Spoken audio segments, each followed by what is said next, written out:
you know how it is when you're arguing with someone, there's a part of you that really wants to win. It's like, I'm right, you're stupid and wrong. And so the best way for me to demonstrate that is to warp and bend your argument in make it trivial in some way it isn't, especially if it's directed to some degree at like elucidating my character flaws and to minimize you in doing so. And if you do that, of course, well, that's not a great road to peace unless you're willing to bring a big club to the argument, and many people are. And instead of listening and trying to make peace and sort things out, they'll use all sorts of subtle forms of suppression in their ensuing dialogue just to keep everything, you know, under the rug or in the closet. I wouldn't recommend that as a medium to long-term strategy, especially if you're trying to bring peace to a household. You have to go through this horribly painful process of listening to the people around you tell you what they think of their lives. And if you do that, then, well, maybe you can all come to a place that is characterized by something approximating genuine peace. And I would say that even psychophysiologically, you know, I mean, when there's tension in a household and multiple what would you say, systems of value operating simultaneously, there's a tremendous confusion about what should reign supreme, right? And you think, well, nothing has to reign supreme. We can all have our diverse opinions. No, you can't. Not if you're going to live together in harmony. There has to be some overarching structure that unites you. What else is a family if it's not an overarching structure that unites you? Now, within that, there can be tolerance and even appreciation for necessary individual differences, and obviously there should be, but that doesn't mean there's not a higher unity that the entire organization, let's say, is striving for in some manner, and not only striving for, but pining for, or even dying for.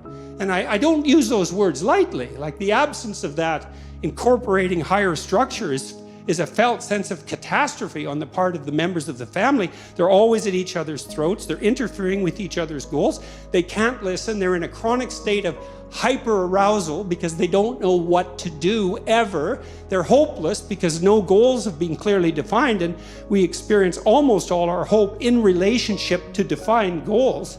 So this isn't some, what would you say, humanity's myth or some reality that isn't as concrete as everything that you see before you. It's quite the contrary. And as far as Rogers was concerned, well, you had to let people talk to find out what they thought, so they could find out what they thought, so they could move towards something, so they could move away from hell, because that's certainly what you see in clinical practice. I mean, people are suffering in ways you can you can probably imagine, because no doubt many of you have either been there or seen people who were there, lived with them. You know, to move away from that's more real than anything else.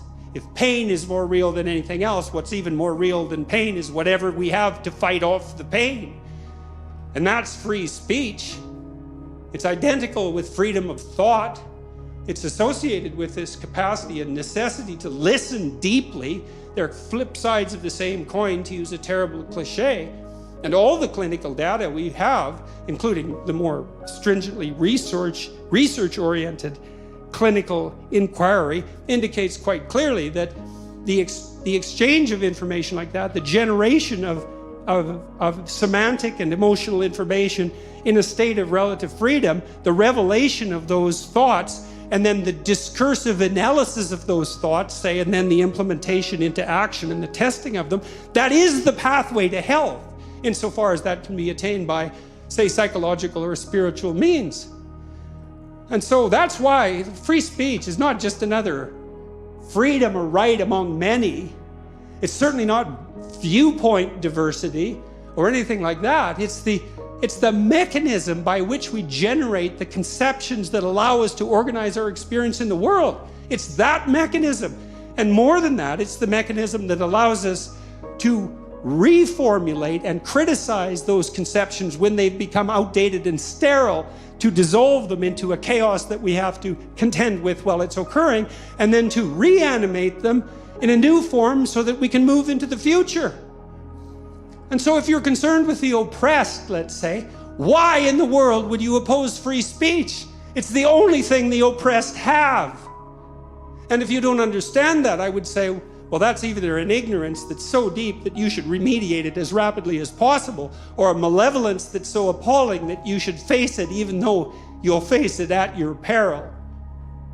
And so you kind of come to a university like this that's been a bastion of free speech, in a country that's been a bastion of free speech and a light unto the world in that regard for 1,000 years, and all due credit to all of you for that. It's like, don't forget this. This is the fundamental thing. Say, the entire Judeo-Christian enterprise to this date has been an attempt in some sense to elevate to the highest place the notion of the divine redemptive word. And there's no truth that's deeper than that. And that's that. So, thank you very much.